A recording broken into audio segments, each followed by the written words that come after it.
السلام عليكم. اليوم نشرح شلون نزوج البلابل. قبل نشرح البلابل نشوف هاي البيضة اللي أنا خلينا نشوف البيضة. اليوم التاريخ يوم جد شهر الخامس، أعتقد 6 يوم ثلاثاء، 6/5/7/5 ما أدري، يوم ثلاثاء. المهم نرجع جديد، نرجع نشرح البلابل. 2024 اليوم 2024. المهم هاي عندي طيرة وفحل. مثلا عندي هناك فحل، هيك نخلي المسافة، هنا فحل وهنا الطيرة. المهم انا هسه هذا ما مستحق الفحل، عندي هاي الطيرة مستحقة والفحل نخليه مكان يعني بحيث مو يوم ويومين، يعني ما يصير نجيب النثيان نذبحها على الفحل او نجيب الفحل نذبحها على النثيان، يتعاركون ويتكاتلن. احنا شو نسوي؟ نجيب النثيان نخليها اول شيء تعين مكان المهم تعين المكان، تباوع، تنتبه، تتعلم.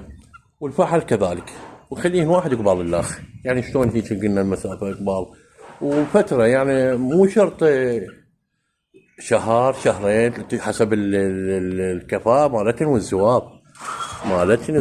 هسه احنا هاي خلينا هاي تقريبا 3 اشهر انا خالهن. خلينا نطلعها من القفص ونرجع لكم. تعال حبيبي، تعال صيد. هاي أليفة. احنا مثل ما قلنا لكم عندنا هذا فحل هنا، هذا فحلها. احنا ايش راح نسوي؟ ما اخليه بالقفص يتعاركن، لا اخلي له المي واذبها هنا ونشوف الزواق مالتين يتعاركن يتوالفن. مكان محايد، يعني هذا مكان محايد عندي. شوف يزوف لها، شوف يعني مكان محايد مو بالقفص. القفص صاد الباب فوق، طلعت له المي واخليهن يزوفن الى رهمن وسبحن ولعبن وتوالفن، يعني الزاوجن مثل ما نقول. شوفوا هسه هو الفحل، هذا الفحل اثنينهن قاصل.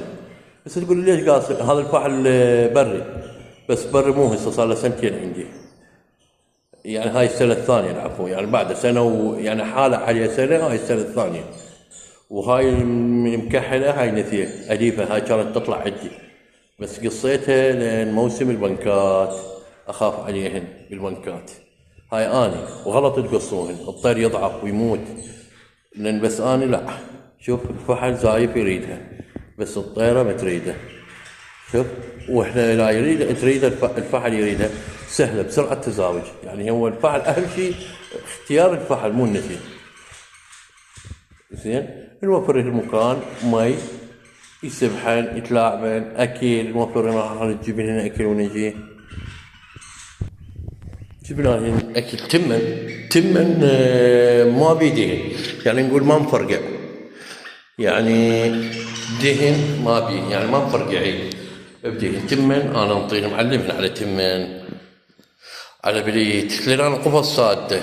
شوف ساد الباب، لأن هذا القفص مال هذا الفحل اللي يطب على القفص يصير يعتبر وطنه يتكاتلن. أنا شو أسوي؟ أحط مكان محايد، يعني هذا المكان محايد ومكان غريب، يعني يظلن يلعبن يسبحن. هسه هي مستغربة الطيرة لأن مو مكانها، بس الفحل لا ما مستغرب، مكيف بيها تقريبا. الفحل مقتنع بها بس هي لا ما مقتنعة.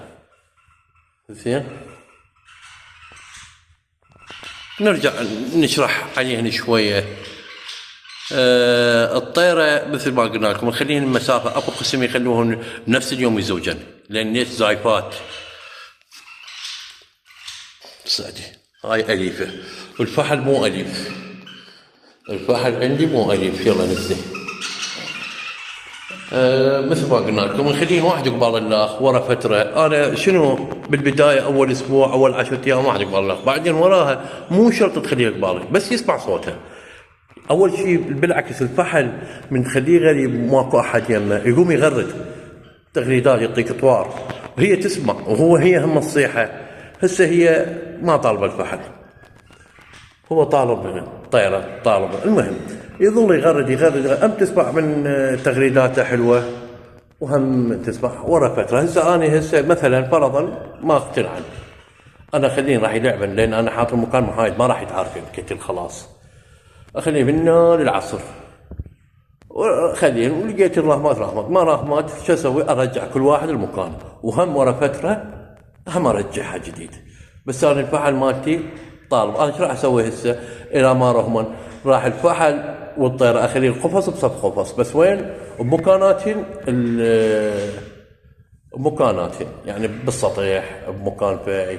شوف قام يبدأ يسبحن، احنا على قولتنا شوف امنت الطيرة هسه. شوف الفحل، خشونة الفحل عن الطيرة تختلف. الطيرة دائما تصير ناعمة، الفحل دائما يصير خشن.